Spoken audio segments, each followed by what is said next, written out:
Dasturimiz davom etadi. Ayni kunlarda Surxon vohasi Maktabgacha va maktab ta'limi vaziri Kubogi futbol musobaqasining respublika bosqichi o'yinlariga mezbonlik qilmoqda. Kuni kecha turnir ishtirokchilari Termiz shahrida tantanali tarzda kutib olindi. Qayd etish joiz, ushbu musobaqada mamlakatimizning barcha hududlaridan saralab olingan 16 ta eng kuchli jamoa g'oliblik uchun bellashadi. Nizomga ko'ra, jamoalar 4 ta guruhga bo'lingan holda o'zaro kuch sinashadi. Mavzuni muxbirimiz davom ettiradi. Maktabgacha va maktab ta'limi vaziri Kubogi futbol musobaqasining respublika bosqichi ishtirokchilari hamda murabbiylar Termiz shahrida tantanali ravishda kutib olindi. Musobaqa ishtirokchilari 23-29 mart kunlari Surxondaryoda bo'lib turgan tashrifining ikkinchi kunida vohaning diqqatga sazovor manzillarda bo'lishdi.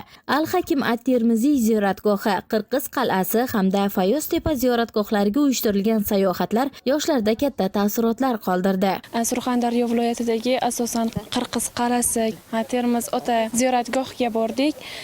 Shu bilan birgalikda juda ham ko'p viloyatlardan do'stlar orttirdik, juda ko'p maroqli vaqtlarni birga o'tkazdik. Kunning ikkinchi yarmida musobaqa ishtirokchilari Eldor Shomurodov futbol maktabi faoliyati hamda manzilda yaratilgan sharoitlar bilan yaqindan tanishishdi. Surxon elining taniqli futbolchisi nomi bilan atalgan ushbu ta'lim maskani nafaqat bilim berish manzili, balki yosh avlod qalbida katta orzularni uyg'otadigan muhit sifatida ham alohida ahamiyat kasb etadi. Ko'pchilik qizlarga futbol kerak emas deydi. Sportni, lekin qiz bolaga shunchalik sport kerakki, sog'lom hayot uchun, misolcha kelajakda kerak bo'ladi. Sport bilan baribir ham shug'ullanish kerak. Kattakon rahmat prezidentga shunchalik qizlarning sportiga e'tibor qaratayotgani uchun. Shundan so'ng bahslar uchun qur'a tashlash marosimi bo'lib o'tdi. Qiziqarli tusda tashkil etilgan tadbirda saralash bahslarda jamoalarning qaysi guruhda ishtirok etishi, uchrashuv sanalari aniqlab olindi.